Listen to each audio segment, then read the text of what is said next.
Nous sommes le mercredi 1er octobre. Voici à la une.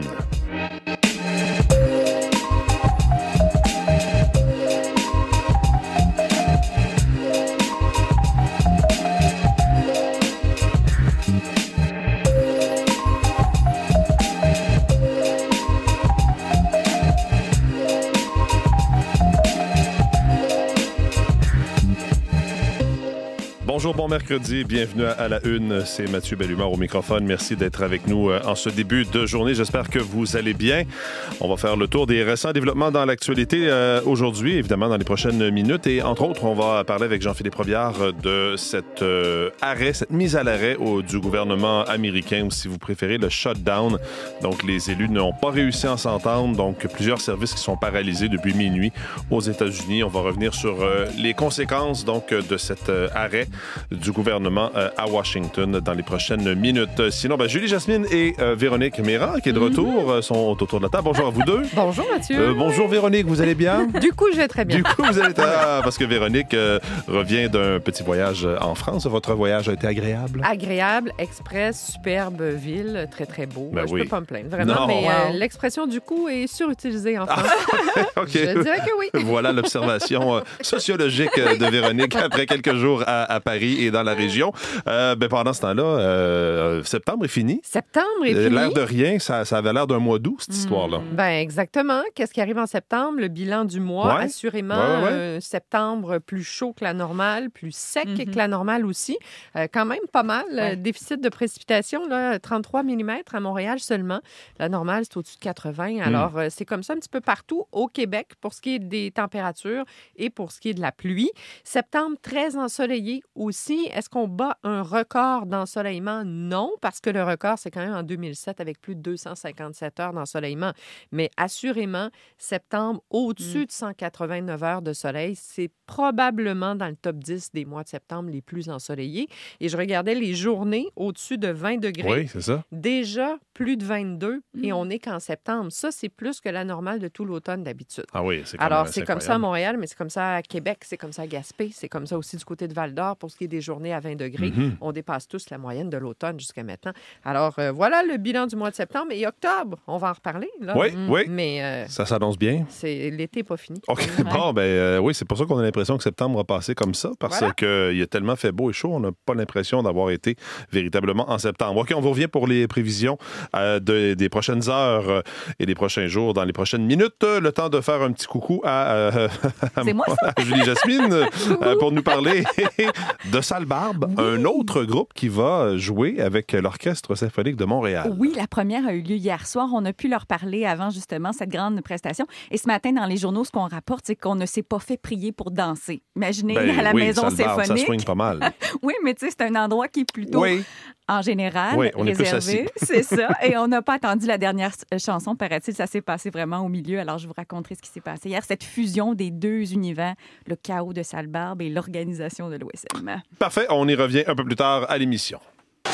Demidoff vers Doc. Doc vers Gallagher. Ensuite vers Doc. Les nouvelles du sport avec Olivier Pellerin. Bonjour, Olivier. Bonjour. On comprend que ça a été un bon match pour le Canadien hier. En tout cas, les spectateurs qui étaient au Centre Vidéotron à Québec, parce que c'est là qu'avait lieu la confrontation entre les Sénateurs et le Canadien, ont eu droit quand même à tout un spectacle. Ils n'ont pas regretté leur billet, ça c'est Sûrement certain. Hier, ça a frappé, ça a marqué, ça a tout fait en fait dans le match pour le Canadien de Montréal. Victoire de 5-0, une victoire éclatante devant un public conquis.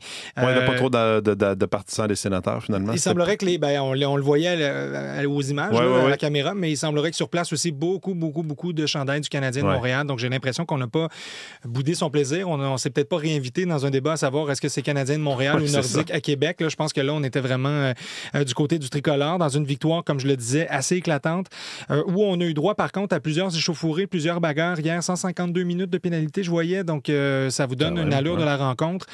Certains joueurs, dont Zachary Bolduc, dont Alex Carrier, ont parlé justement de ces coups salauds, de ces combats au cours du match en disant que c'était peut-être pas tant un match de préparation parce qu'on a un peu oublié de jouer au hockey en fin de rencontre, tellement ça frappait, tellement c'était vicieux parfois. Donc voilà, ça donne le ton quand même pour les prochains matchs, pour le prochain match du Canadien, prochain match préparatoire qui sera toujours contre les Sénateurs, mais pour ces duels qu'on aura au cours de la saison. Il y a une rivalité qui s'est créée depuis les dernières années. Hier, je pense qu'on en a eu un bel avant-goût pour cette saison 2025-2026. Et pour Martin Saint-Louis, mais ça, c'est important quand même que les joueurs se tiennent, qu'ils se défendent les uns les autres. Moi, j'ai aimé comment on s'est comporté comme pack. Tu sais, là, on est resté ensemble. Le côté physique, robustesse. Là, mais qu'est-ce que j'aime encore plus, c'est comment on a joué au hockey ensemble en pack. Je trouve qu'on a joué vraiment un excellent match. Puis on était là pour un pour l'autre. Jouer en pack. C'est la meute qui était réunie pour jouer ce match et c'est ce qu'il a aimé. Et d'ailleurs, on lui a parlé de ces chandails rouges qu'on voyait beaucoup dans les gradins. Puis ça, ça l'a fait sourire et ça l'a surtout rassuré.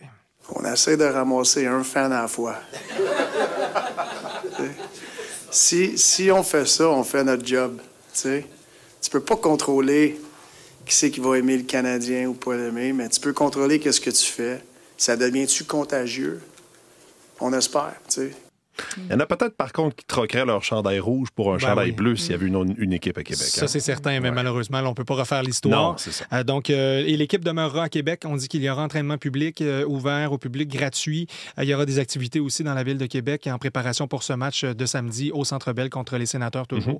Donc, quand même, là, c'est la fête du hockey et on célèbre un peu la Ligue nationale de hockey cette semaine à Québec. D'ailleurs, la Banque a sauté dans la Ligue nationale de hockey hier. Le contrat le plus lucratif de l'histoire de la Ligue nationale de hockey a été offert hier à Kirill Kaprizov. 8 ans de ce contrat pour 17 millions annuellement. Ça, c'est 136 millions au total. Ça bat tout le monde. Là. Alexander Ovechkin avait la meilleure marque jusqu'à ce contrat offert à Kirill Kaprizov hier par le Wild du Minnesota. Et là, si on est à Edmonton en ce moment, on commence à se gratter la tête et on commence à être nerveux parce que ce contrat qui a été offert à Kirill Kaprizov est un peu la base pour tous les autres contrats qui seront offerts aux grands joueurs de la Ligue nationale de hockey dont leur capitaine, Connor McDavid, qui doit passer justement chez le directeur général pour signer un nouveau contrat. S'il signe un nouveau contrat avec les Oilers, est-ce qu'on lui offrira assurément plus, mais combien? Et ça va certainement influencer la masse salariale chez les Oilers au cours des prochaines années, surtout que il y a un certain Leon Draisaitl qui est allé chercher 14 millions par année. Donc là, le chéquier va commencer à brûler un peu, j'ai l'impression. Attention, le prix des billets, le prix de la bière. Faut que ça se paye, ces joueurs-là. Oui. OK, merci beaucoup, Olivier. Bonne journée. Ah, ben non, c'est vrai, j'ai oublié Véronique. Bonne journée. En voulez-vous une bonne journée? Bonne journée. Véronique, je reviens à vous. On c'est ça, aura vous êtes une parti bonne... en France, là, vous avez J'ai voulu voulu nous m'en quitter. aller. Un décalage, c'est normal. Arrangez pas Décalage. Alors, on va faire beau aujourd'hui. Oui, c'est ça. Ben, on est parti, puis bon, il y avait eu une série de belles journées. Là, on recommence encore. OK. On poursuit ça avec encore du beau temps. Journée peut-être un peu plus fraîche aujourd'hui. Demain aussi, ça veut dire quoi? 16 à 18, 15 à 17 à peu près sur le sud du Québec. Les vents du nord, une vingtaine de kilomètres à l'heure aujourd'hui. Gel au sol possible la nuit prochaine. Ce matin, je vois un -1 dans la région de l'Estrie. Alors, nuit fraîche, 5 pour Montréal. Sinon, ça varie entre 3 et -1 degré en secteur montagneux. Beau temps encore demain, jeudi et frais. Et on met l'objectif, le focus sur la remontée des températures. À partir de vendredi, ça remonte un peu au-dessus de la barre des 20 degrés. Et on aura encore du 24, 25, peut-être un peu plus que ça en début de semaine prochaine. Alors, on parle du mois d'octobre, là, mais à saveur estivale, encore une fois, c'est pas terminé. Il fera beau en Abitibi, 16 aujourd'hui. C'est encore un petit peu nuageux vers le Saguenay-Lac-Saint-Jean. Plus variable pour l'est du Québec. La tendance sera au dégagement cet après-midi. Une douzaine de degrés dans l'ensemble, du gel au sol possible la nuit prochaine. Beau temps sur tout le territoire ontarien. Ça variera entre 17 et 21 degrés. Ça reste pluvieux à Vancouver. Quelques orages. Plutôt beau vers Edmonton et Calgary, 18, 20 degrés. 26 à Regina sous un ciel variable. Winnipeg, ça ira jusqu'à 27 et on a battu un record hier. Il a fait 30 à l'aéroport de Winnipeg hier après-midi. Du coup, merci. Bonne journée!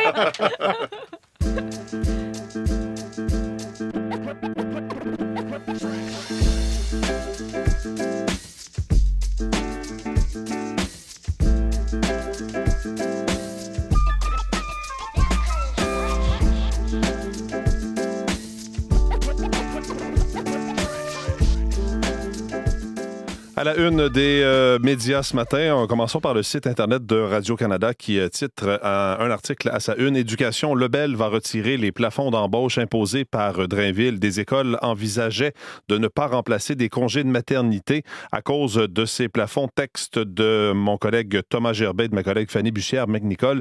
Les écoles du Québec, peut-on lire dans l'article, sont tellement sous pression en raison du plafonnement des embauches que la nouvelle ministre de l'Éducation, Sonia Lebel, a décidé de lâcher du lest, a appris Radio-Canada. Pour protéger les services aux élèves, elle va permettre aux centres scolaires de dépasser leur plafond, mais dans le respect des budgets. Tout ça est en lien avec le réinvestissement de 540 millions de dollars en éducation cet été. Le ministre Drainville, qui était ministre de l'Éducation à ce moment-là, avait imposé un plafond de recrutement de personnel pour avoir le droit de toucher à l'argent du réinvestissement. Et là, ça posait toutes sortes de problèmes dans les écoles. Donc, Sonia Lebel va annoncer qu'elle retire ces plafonds d'embauche imposés par l'ancien ministre Bernard Drainville. Dans le Globe and Mail de ce matin, j'ai l'impression que c'est un sujet qui va susciter pas mal de réactions tout au long de la journée. Ottawa envisage un meilleur accès aux détails pour l'industrie laitière américaine. Le gouvernement canadien, selon le Globe, qui envisage des changements qui permettraient à davantage de produits laitiers américains de se trouver sur les étagères des magasins au Canada dans le but de résoudre les irritants commerciaux bilatéraux les plus importants pour Washington. Les discussions entre les représentants des principaux acteurs de l'industrie s'inscrivent dans le cadre des consultations menées avant donc cette réforme de l'accord Canada-États-Unis-Mexique. Des pourparlers sur ces modifications des restrictions à l'importation s'inscrivent dans des discussions plus larges sur la gestion de l'offre des relations commerciales avec les États-Unis, selon des sources consultées par le Globe and Mail, à lire donc en une de ce quotidien. Sinon, en une de la presse de ce matin, il était temps, condamné pour un quadruple meurtre en 1994. Daniel Jolivet clame son innocence depuis le premier jour. Eh bien, dans la presse, on apprend qu'il y a eu un revirement majeur. Le ministère public reconnaît aujourd'hui qu'il a possiblement été victime d'une erreur judiciaire. Il s'est entretenu avec Yves Boisvert. Ça fait l'objet d'un article dans la presse de ce matin qui nous parle également, toujours dans la scène judiciaire, des procureurs qui sonnent l'alarme, les procureurs aux poursuites criminelles et pénales au Québec. Procès annulé en raison de délais, des poursuites abandonnées faute de droit, droit des victimes bafoués, l'abolition, lit-on dans la presse, de dizaines de postes de procureurs menace le système de justice criminelle. C'est un dossier de Hugo Jonca et d'Ulysse Bergeron, le DPCP, donc, qui a de la difficulté à traiter tous les dossiers, qui doit faire des choix parfois déchirants. On nous dit que depuis décembre 2024, le nombre de procureurs criminels et pénaux est passé de 808 à 759, une baisse de 6 % selon les données de l'Association des procureurs aux poursuites criminelles et pénales, donc une diminution importante à lire dans la presse, qui revient aussi, comme à peu près tous les quotidiens du Québec, sur ce discours d'ouverture de la nouvelle session parlementaire, de François Legault. Paul Journet qui écrit « Un gouvernement à l'urgence. François Legault arrive à la phase terminale de son mandat. Le temps va bientôt lui manquer. Il fait maintenant face à un redoutable défi, faire ce qu'il promet tout en promettant autre chose que ce qu'il a déjà fait », à lire dans la presse de ce matin. En une du Journal de Montréal, on peut lire enfin une accusation. C'est cette histoire donc qui nous provient de Gatineau. 14 ans pour épingler le suspect. Ce sont les policiers de Gatineau qui pensent avoir passé les menottes à l'homme qui aurait tué une étudiante en 2011. La famille de Valérie Leblanc, si la victime peut souffler un peu. 14 ans après le meurtre sordide de la jeune étudiante de 18 ans, la police de Gatineau a annoncé l'arrestation d'un suspect. On a peu de détails, mais ce qu'on comprend, c'est que les nouvelles méthodes d'enquête font en sorte, effectivement, qu'un suspect a pu être épinglé. Et on peut lire également des chroniques sur, bien sûr, ce discours de François Legault, notamment Mario Dumont dans les pages du Journal de Montréal, qui écrit « Un mandat de 4 ans ». Attendez un petit peu que je retrouve la page. Un mandat de 4 ans en une seule année. Essentiellement, c'est un programme vraiment pour un gouvernement de 4 ans qu'a présenté hier François Legault. Maintenant, il lui reste seulement une année pour réaliser ce programme. Si ce plan-ci foire, il ne lui restera plus de temps, conclut Mario Dumont. Vous pourrez lire sa chronique dans le Journal de Montréal de ce matin.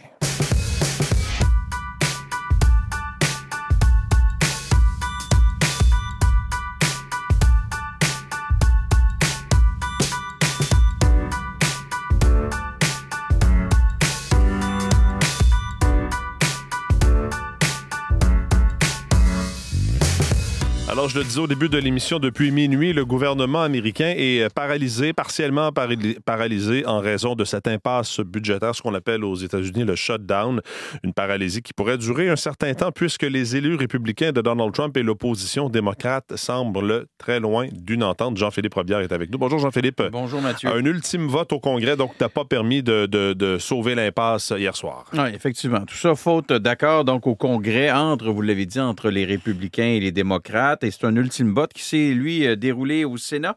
Parce que, Mathieu, il faut dire que même si les républicains sont majoritaires dans les deux chambres au Congrès, pour adopter un texte budgétaire, pour adopter le budget, le règlement du Sénat, ça prévoit qu'il doit être adopté par au moins 60 sénateurs sur les 100 qui composent la Chambre. Alors donc, il manquait 7 voix démocrates aux républicains pour faire adopter leur budget. Les démocrates refusent, on sait, il y a beaucoup de polarisation, évidemment, aux États-Unis entre démocrates et républicains. Et les démocrates refusent de voter pour le budget sans qu'il y ait un rétablissement des dépenses de santé pour les plus vulnérables, des remboursements, dans le fond, de soins de santé pour des millions d'Américains, alors que les républicains, eux, restent également campés sur leur position. Ils refusent de céder quoi que ce soit. Et ce qu'ils font, c'est qu'ils accusent l'opposition démocrate d'exercer un chantage, de prendre d'une certaine façon, selon eux, les Américains en otage. On écoute le président américain, Donald Trump. Nous pouvons faire des choses irréversibles en cas de shutdown, comme par exemple licencier un grand nombre de personnes, supprimer des services qu'ils aiment, couper des programmes qu'ils apprécient. Donc ils prennent un risque en provoquant le shutdown. Nous pouvons agir sur le plan médical et de différentes manières, y compris au niveau des prestations sociales. Nous pouvons exclure un grand nombre de personnes. Nous ne voulons pas faire cela, mais nous ne voulons pas de fraude, de gaspillage et d'abus. Un bras de fer politique qui aura des conséquences bien concrètes pour bien des Américains. Oui, je veux juste mentionner au départ que c'est déjà arrivé. Évidemment, aux États-Unis, c'est pas la première fois, mais c'est arrivé en 2018 et c'était pendant le premier mandat de Donald Trump. Et à ce moment-là, la paralysie budgétaire du gouvernement avait duré 35 jours. Semble-t-il que c'est même un record. Donc, c'est un bras de fer, effectivement, qui va avoir de lourdes conséquences pour les Américains parce qu'il y a plusieurs fonctionnaires qui vont être mis en chômage technique. Là, on estime qu'il y a environ 750 000 fonctionnaires qui vont se retrouver en congé forcé chaque jour. On s'attend à ce que le trafic aérien soit affecté, que le versement de l'aide sociale, Donald Trump en parlait, le président américain tantôt, le versement de l'aide sociale soit perturbé. Les parcs nationaux sont également privés de rangers, eux qui assurent la sécurité, le maintien de ces parcs-là, les répercussions donc qui pourraient également se faire sentir sur le tourisme, puisqu'il y a plusieurs sites fédéraux aux États-Unis qui seront fermés. Et un mot pour vous dire en terminant qu'il s'agit du 15e shutdown ou de la 15e paralysie budgétaire là, aux États-Unis depuis 1981. En 1981, c'était le président américain, c'était Ronald Reagan qui était là. Oui, donc des employés qui doivent assurer les services essentiels, qui devront rentrer au travail, mais sans être payés. Effectivement. Alors, effectivement, des conséquences directes pour bien des gens. On va suivre ça dans les prochaines heures avec vous. Merci Jean-Philippe. Merci, au revoir. Bonne journée.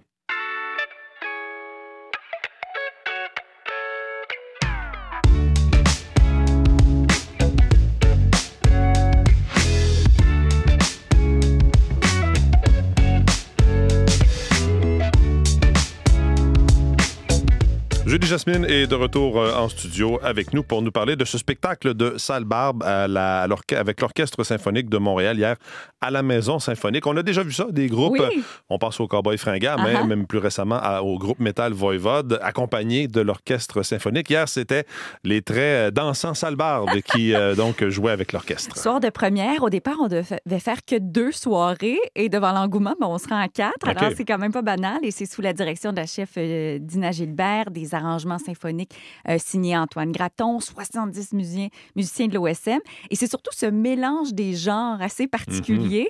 Alors, explication de Jonathan Pinchot et musique, bien sûr. C'est tellement 2 écoles complètement, radicalement différentes. C'est comme tout d'un coup un fermier qui s'en sort de son tracteur pour aller dans une Ferrari. C'est comme c'est 2 véhicules qui roulent, mais c'est pas la même vitesse. C'est pas la même vitesse. Un gars qui vient de Tracadie.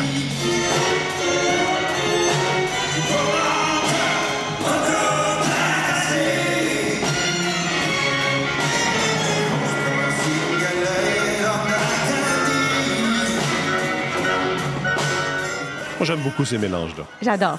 Bien, on entend la section de cordes est incroyable. Ça donne vraiment toute l'ampleur. Alors, il reste quelques places d'ici vendredi. Et hier soir, ils en ont profité pour casser une nouvelle chanson parce qu'on apprenait il n'y a pas très longtemps là, dans l'Acadie Nouvelle qu'ils sont actuellement en préparation pour un nouvel album qui devrait sortir en 2026. Alors, à suivre, bien sûr, un 3e album studio. Maintenant, des nouvelles de l'état de santé de la comédienne France Castel. Oui, je ne sais pas si vous vous souvenez, elle s'était retirée de la distribution Belle-Sœur symphonique, c'était l'été dernier. Et là, son agence artistique sentait le besoin de faire le point sur son état parce qu'il disait qu'il y a toutes sortes de rumeurs qui circulaient. Puis, ce qu'on a compris, c'est qu'elle suit des traitements entourée de ses proches et de son équipe médicale. C'est ce qu'on a compris dans le communiqué. Qu'elle conserve son enthousiasme et sa combativité. Merci, Mathieu. Et qu'on demande aussi aux gens de respecter l'intimité, bien sûr, de France Castel. Alors, on n'a pas plus de détails sur la nature des traitements, bien sûr, mais c'est parce qu'on a dévoilé durant les dernières heures la bande-annonce du film Fury, qui est une comédie féminine sportive d'une équipe de roller derby, et elle en est la coach. Alors, j'imagine qu'on a peut-être voulu avoir ses réactions par rapport à ça. Le film va sortir le 28 novembre, et je pense qu'on voulait justement s'assurer que l'information circule justement quant à son état de santé, bien sûr. Et j'enchaîne avec une autre petite nouvelle culturelle. Jeannette Bertrand, la centenaire la plus populaire, va renouer avec la télé le temps d'une émission. Ça va se passer à Télé-Québec en décembre prochain. Elle fera conversation avec des jeunes, donc des enfants, pour parler de maladies, de différences, d'immigration et de questionnements identitaires. Intéressant. Donc, une espèce de point de vue entre deux générations. Ah, ouais. Elle qui a toujours su, bien sûr, délier les langues. Alors, à suivre, évidemment, ce sera à Télé-Québec en décembre. Parfait pour Jeannette Bertrand. Parmi les autres nouvelles culturelles, il y aura une tournée au pays pour Chris de Burgh. Oui, et cette chanson aura 40 ans l'an prochain. Lady in red is dancing with me, cheek to cheek. There's nobody here. It's just you and me.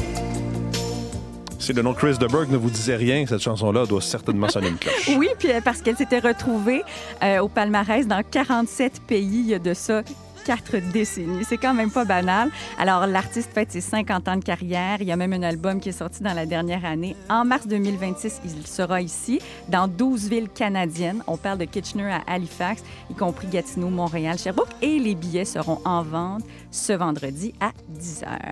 Merci beaucoup, Julie-Jasmine. Je vous en prie. Merci beaucoup. Bonne journée. Voilà donc pour cette édition d'À la Une. Ce qu'on va surveiller, évidemment, dans les prochaines heures, il y aura sans doute d'autres réactions à ce discours d'ouverture de François Legault hier, mais également cette paralysie budgétaire aux États-Unis qui a commencé depuis la nuit dernière, depuis minuit 1 minute, parce que les partis n'ont pas réussi à s'entendre. Un ultime vote au Congrès n'a pas permis de sauver le budget. Donc, c'est l'impasse en ce moment aux États-Unis. On va revenir sur les conséquences de tout ça, entre autres choses, un peu plus tard dans nos radiojournaux.